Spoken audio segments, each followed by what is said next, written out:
Mayong adlaw mga kabarbero. Ug karon ubay na sa ko niyo sa akong pagkupit. Time check is 9 PM.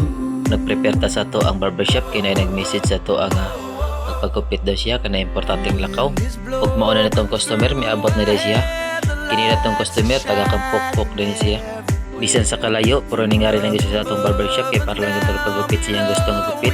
Imagine Kampok-pok to Barangay Tugas. Dayon na siya nimo og 30 minutes. O karon nangutana siya sa ko og unsay bagay sa shape sa iyang ulo. Ang akong gi-suggest kay mid-fade kay oy bagay sa shape sa iyang ulo. Ug una sa tanan magpailalay ko. Ako rin si Rico, ang simpleng barbero. Kini datong customer karon ako pang ipaila sa inyo ha.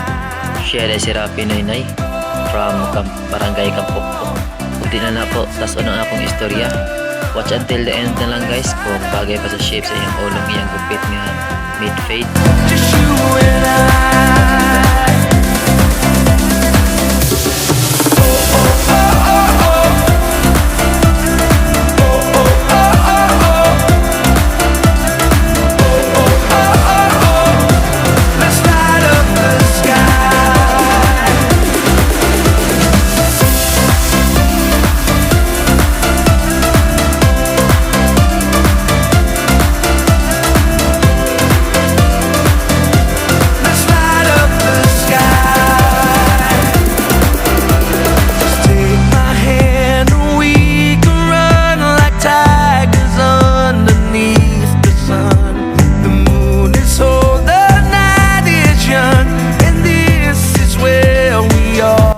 Resulta siyang gupit ng mid-fade ug shout out dahil sa kang Rafi Noynay bisan sa kalayo ningari gyud sa ato ang barbershop.